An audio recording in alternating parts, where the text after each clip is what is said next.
Good morning everyone, hello and welcome back to the channel. तो आज के बुधवार सकाल बेला हियाके निये जाচ্ছি स्कूले।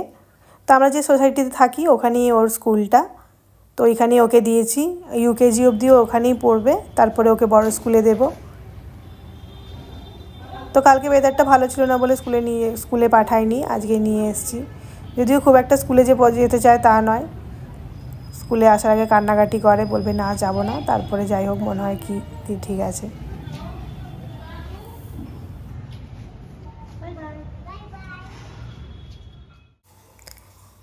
তো এখানে দেখো গাছটাতে কত আতা ধরেছে। তো আমি কতটা তোমাদেরকে ক্যামেরাতে দেখাতে পারছি বুঝতে পারছি না, কিন্তু অনেকগুলো ধরেছে। তো আমি ভাবলাম তোমাদের সাথেও এটা শেয়ার করি, কি ভালো লাগছে না দেখতে। তো হিয়াকে ড্রপ করেই বাড়ি ফিরছি। তো আজকে আমার কিছু কাজ আছে, নাহলে আমি হিয়াকে এই ড্রপ করার সময় একটুখানি হেঁটে নিই, এক চক্কর হেঁটে পরে তারপরে ফিরে আসি। তো আজকে কিছু কাজ আছে, ওই জন্য আজকে আমি আর কিছু করলাম না, তাড়াতাড়ি বাড়ি যাচ্ছি।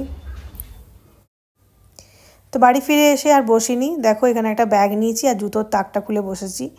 আসলে হিয়ার কিছু জুতো আছে যেগুলো আমার বাড়িতে যে কাজ করে ওকে আমি দেবো আর কি। ওকে আমি বলে রেখেছিলাম, মানে জিজ্ঞেস করেছিলাম যে তুমি নেবে কি না, হিয়ার কিছু জুতো আছে ছোট হয়ে গেছে আর পরে না। তো বলেছিল হ্যাঁ দিদি নেব। তো ওগুলোই আমি আজকে মানে আলাদা করছি ওর জুতোগুলো।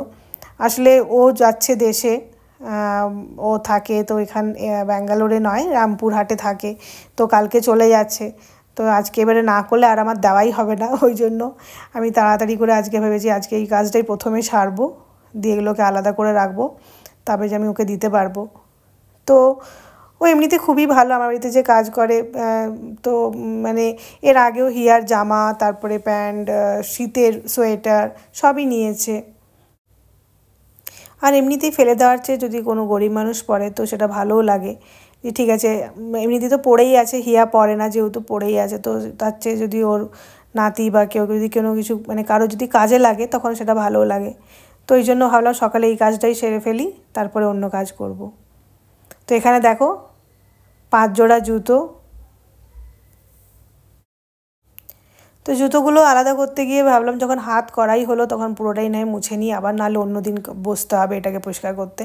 তাই জন্য আজকেই করে নিচ্ছি। একটু তো দেরি হয়ে গেল, বাট ঠিক আছে, একটা বড় কাজ বলতে পারো আমার হয়ে গেল, নাহলে আর অন্য দিন আবার বসতে হতো।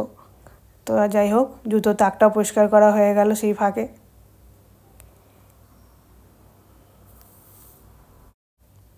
তো স্নান সেরে এসেছি দেখো কিচেনে। আমি এখানে একটুখানি সবজি, ওই পেঁয়াজ, টমেটো, ক্যাপসিকাম আর গাজর এগুলোকে মোটামুটি কাট করে নিয়েছি, দিয়ে এই হ্যান্ড চপারটাতে চপ করে নেব। এই হ্যান্ড চপারটা না খুব কাজের, তোমরা যদি না থাকে তো তোমরা একটা অবশ্যই কিনতে পারো, বেশ কাজে লাগে। এটা তো অ্যামাজন ফ্লিপকার্টে পেয়ে যাবে, আর খুবই কম দাম, 200 টাকার মধ্যে হয়ে যাবে। তো দেখো সবজিগুলো কী সুন্দর চপ হয়ে গেছে। তো আজকে লাঞ্চে ধোসা বানানো হচ্ছে। তো প্লেন ধোসা বানাচ্ছি না, কারণ প্লেন ধোসার সাথে তো আর অনেক কিছু বানাতে হবে। তো এই সবজিগুলো দিয়ে ধোসাটা বানাবো। তো ধোসাটা একদম পাতলা করে ব্যাটারটা করে নিয়েছি, আর এতে আমি একটু কাঁচা লঙ্কা আর কারি পাতাও দিলাম। এবার ধোসাগুলো বানিয়ে নেব। তো আমি এখন খুব বলতে পারো খুব প্রায়ই ধোসা, ইডলি এগুলো বানাই। এই রিসেন্টলি তো ইডলি মেকারটা কিনলাম, তোমাদেরকে আগের ব্লগে আমি শেয়ার করেছি ইডলি মেকারটা। আর এই তাওয়াটা আমি আগেই কিনেছিলাম, খুবই ভালো হয়। দেখো কী সুন্দর হয়ে গেল। তো অলরেডি একটা বানিয়ে তো নির্মাল্যকে দিয়ে দিয়েছি, এটা আমার। আর এর সাথে ইডলি আছে, দেখো সাম্বার আর চাটনি, এ দুটো যদিও লেফট ওভার, কালকে বানিয়েছিলাম সাম্বারটা চাটনিটা, ওটাই রেখে দিয়েছিলাম। আর এই দেখো ইডলি বানিয়েছি, অন্য একদিন শেয়ার করবো ইডলি মেকারের ইডলিটা। তো ঘুম থেকে উঠে হিয়া বিকেলবেলায় পড়তে বসেছে।